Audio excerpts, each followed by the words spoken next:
Hi guys, இன்னைக்கு சூப்பரான வாழைத்தண்டு பொரியல் இல்லை கூட்டி எப்படி வேணாலும் சொல்லாங்க. எப்படி செய்யலாம் பார்க்கலாமா? இதை சுகர் பேஷண்ட்லாம் 11 மணிக்கு சேலடாக கூட அப்படியே பொரியல் பண்ணி கொடுத்தா சாப்பிட்லாங்க. அவ்வளோ நல்லது இது.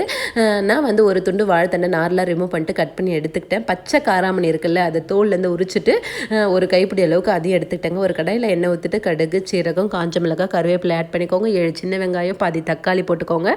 இப்போ நம்ம கட் பண்ணி வச்சுருக்க வாழைத்தண்டை இதிலே ஆட் பண்ணிக்கோங்க.